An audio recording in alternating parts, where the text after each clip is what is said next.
UP के मुख्यमंत्री योगी आदित्यनाथ ने रविवार को वन महोत्सव के अंतर्गत प्रदेश में 25 करोड़ पौधे लगाने के कार्य का शुभारंभ किया। उन्होंने राजधानी के कुकुरैल वन क्षेत्र में हरी संकरी का पौधा लगाकर कार्यक्रम की शुरुआत की। उन्होंने कहा कि आज गुरु पूर्णिमा है। आज के दिन इस महाअभियान का शुभारंभ हुआ है। अलग अलग जिलों में इसके लिए जुनून भी दिखाई दे रहा है। इस महाअभियान के तहत प्रदेश भर में 25 करोड़ पौधे लगाए जाएंगे और उनकी जियो टैगिंग भी कराई जाएगी। अब तक 5 करोड़ 30 लाख से अधिक वृक्ष उत्तर प्रदेश के अंदर लग चुके हैं और इसमें निरंतर वृद्धि हो रही है। यानी इस बात को प्रदर्शित करता है कि शासन के प्रति आम जन के विश्वास को तो प्रदर्शित करता ही है, लेकिन साथ ही साथ हम अपने पर्यावरण के प्रति भी कितने जागरूक हैं, इसका भी एक सुंदर उदाहरण आज का एक कार्यक्रम प्रस्तुत कर रहा है। कोविड-19 के पूर्व और कोविड-19 के दौरान और उसके उपरांत ये 3 प्रकार की श्रेणियां दुनिया के अंदर स्पष्ट देखने को मिलेंगी। और ये 3 प्रकार के जो आयोजन हैं वे इस बात को स्पष्ट करेंगे कि कोविड-19 के पूर्व इस दुनिया की स्थिति क्या थी, कोविड-19 के दौरान क्या रही और कोविड-19 के बाद दुनिया में क्या परिवर्तन होने जा रहे हैं। लेकिन जब मैं देख रहा था अभी वृक्षारोपण अभियान का वन विभाग का मीटर जब चालू हुआ तो निरंतर उसमें अलग अलग स्थानों पर वृक्षारोपण की तस्वीरें सामने आ रही हैं। वृक्षारोपण के प्रति लोगों के जोश को देखते हुए बनता है, लेकिन साथ साथ हमें वैश्विक महामारी से भी लड़ना है, सोशल डिस्टेंसिंग का भी पालन करना है, ये भी स्पष्ट दिखाई दे रहा है। एक अच्छा प्रयास प्रारंभ हुआ है और हम लोग इन सभी प्रोटोकॉल को मानते हुए, गाइडलाइन का अक्षरशः पालन करते हुए भी बड़े बड़े आयोजन कर सकते हैं। यह आयोजन आज इसका साक्षी बनेगा। विगत वर्ष हम लोगों ने 22 करोड़ से अधिक वृक्ष लगाए थे और 22 करोड़ से अधिक वृक्ष लगाने के बाद एक एक वृक्ष की जियो टैगिंग की जाती है और जियो टैगिंग के माध्यम से वह सुरक्षित रह सके, इसकी समीक्षा होती है। समीक्षा होने के बाद जितने वृक्ष मरते हैं अगले वर्ष फिर उन स्थानों पर नए वृक्ष लगाने के लक्ष्य के साथ एक कार्यक्रम प्रारंभ भी होता है। इससे पहले वर्ष यानी विगत वर्ष हम लोगों ने 22 करोड़ से अधिक वृक्षारोपण का कार्यक्रम किया था।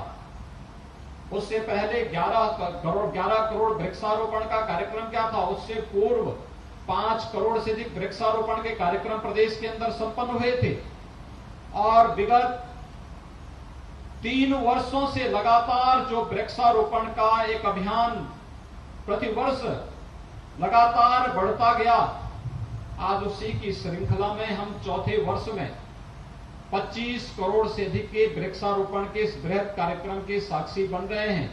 इस बृहद कार्यक्रम के साथ जुड़कर के न केवल प्रकृति के प्रति बल्कि अपने पर्यावरण के प्रति हम सब जागरूक होकर के इसके संरक्षण के लिए अपना योगदान देंगे। आज इस बात का गवाह भी उत्तर प्रदेश बन रहा है। उत्तर प्रदेश प्रकृति और परमात्मा की असीम कृपा का पात्र रहा है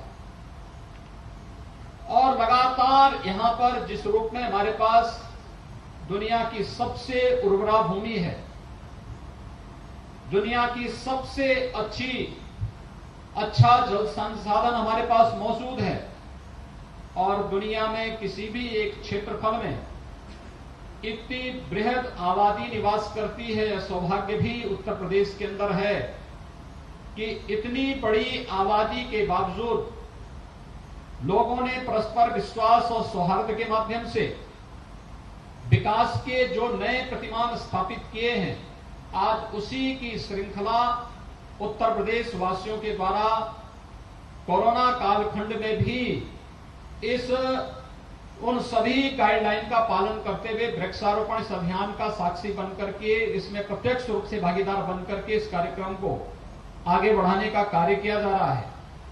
आदरणीय प्रधानमंत्री जी की प्रेरणा से हम लोगों ने जब पहली बार वृक्षारोपण के कार्यक्रम को आगे बढ़ाया था, हम लोगों ने लक्ष्य रखा था अलग अलग जगहों पर कौन ऐसे क्षेत्र हैं जहां पर लोगों के मन में इसके प्रति जिज्ञासा न हो।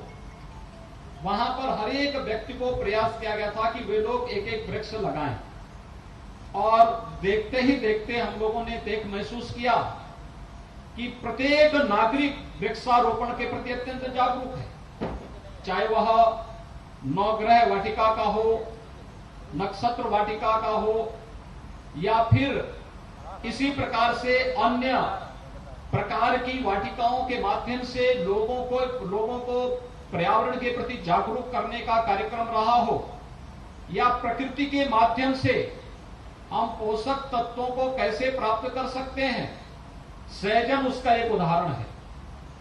उत्तर प्रदेश में विगत 3 वर्ष के दौरान आदरणीय प्रधानमंत्री जी के मार्गदर्शन में हम लोगों ने 30 लाख से अधिक गरीब परिवारों को प्रधानमंत्री आवास उपलब्ध करवाए हैं। इन 30 लाख परिवारों के घर में एक एक सहजन का पौधा भी लग सके, यह एक बृहद कार्यक्रम विगत वर्ष हम लोगों ने किया। मुझे प्रसन्नता है कि ज्यादातर परिवारों ने सहजन का पौधा लगाया, और सहजन का वृक्ष लगाने के बाद जिन लोगों ने उसकी देखभाल की वो तेजी के साथ वृद्धि कर रहा है। 3 वर्ष के अंदर, 3 वर्ष में जब वह वृक्ष फली देने लगेगा और उसकी फली का सेवन अगर वो परिवार करता है, तो आप देखना तमाम प्रकार के कुपोषण से मुक्त करने में भी इसकी एक बड़ी भूमिका हो सकती है। अपने आप में प्रकृति के पास सब कुछ है। आखिर आपने देखा होगा कोरोना कालखंड में पूरे देश और पूरी दुनिया ने भारत के प्राचीन आयुर्वेद की शरण में जाकर के अपने इम्यूनिटी को बढ़ाने के लिए हमारे उन प्राचीन ऋषि परंपरा के उस ज्ञान को अंगीकार किया। उसकी शरण में ही पूरी दुनिया अंततः आई। आज घर घर में काढ़ा बनता हुआ दिखाई देता है।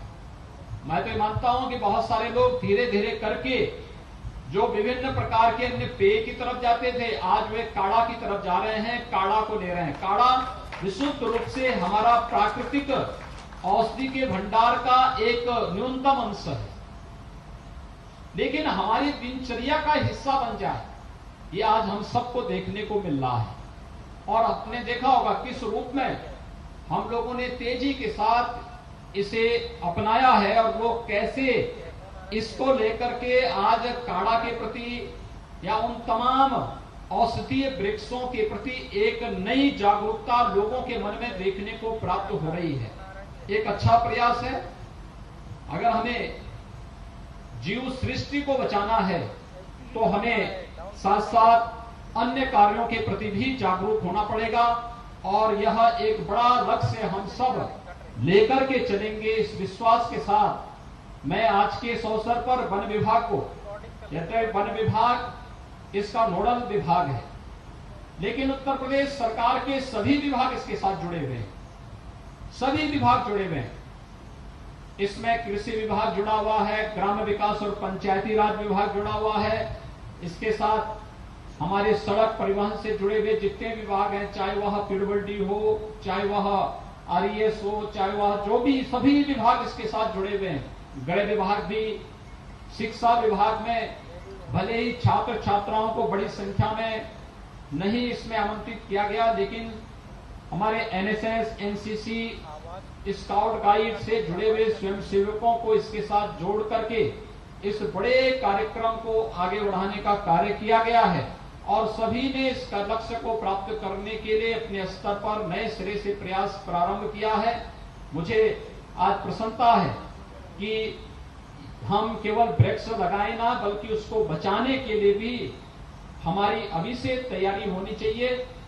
विगत वर्ष हम लोगों ने 9 अगस्त को यह कार्यक्रम संपन्न किया था, और मुझे प्रसन्नता है कि मैं विगत वर्ष ही कहा था कि कार्यक्रम हमारा वन महोत्सव के दौरान होना चाहिए। वन महोत्सव 1 से 7 जुलाई के बीच में संपन्न होता है और वन महोत्सव के अवसर पर आयोजित होने वाले इस कार्यक्रम में आज इतने बड़े पैमाने पर वृक्षारोपण का जो कार्यक्रम संपन्न हो रहा है, मुझे अत्यंत प्रसन्नता है कि देर शाम तक हम लोग 25 करोड़ का लक्ष्य प्राप्त करेंगे और पूरे इस वर्षाकालीन सत्र में वन विभाग ने 35 करोड़ से अधिक वृक्ष अपनी नर्सरी में स्वयं या फिर किसानों को प्रोत्साहित करके वहां पर उगाए हैं। उन्हें हम व्यवस्थित रूप से वृक्षारोपण के साथ जोड़ने का कार्य करेंगे, ये मुझे पूरा विश्वास है। इसके साथ ही बहुत सारी चीजें इस बार नए सिरे से देखने को मिल रही हैं। खासतौर पर कोरोना कालखंड के दौरान आदरणीय प्रधानमंत्री जी ने पीएम पैकेज की घोषणा की। पीएम पैकेज में कृषि के लिए भी एक बड़ी घोषणा उसमें हुई थी और पीएम पैकेज में जो घोषणा हुई थी उसी पीएम पैकेज की घोषणा के अंतर्गत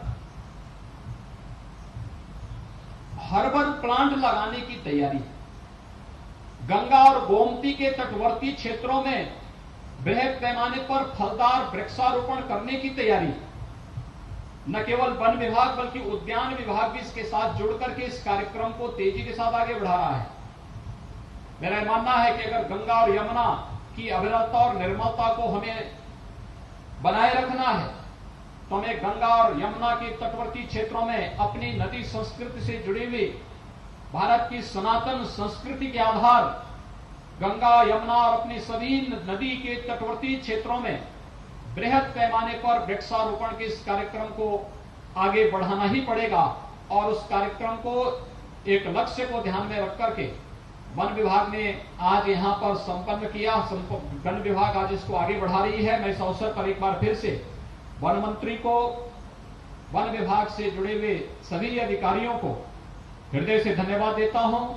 आप सभी सुधीजनों को जिन्होंने कोरोना कालखंड में भी प्रकृति और अपने पर्यावरण के प्रति इतनी जागरूकता दिखाई है, आप सबका मैं हृदय से अभिनंदन करता हूं। आप सबको एक बार फिर से गुरु पूर्णिमा और वन महोत्सव की हार्दिक बधाई।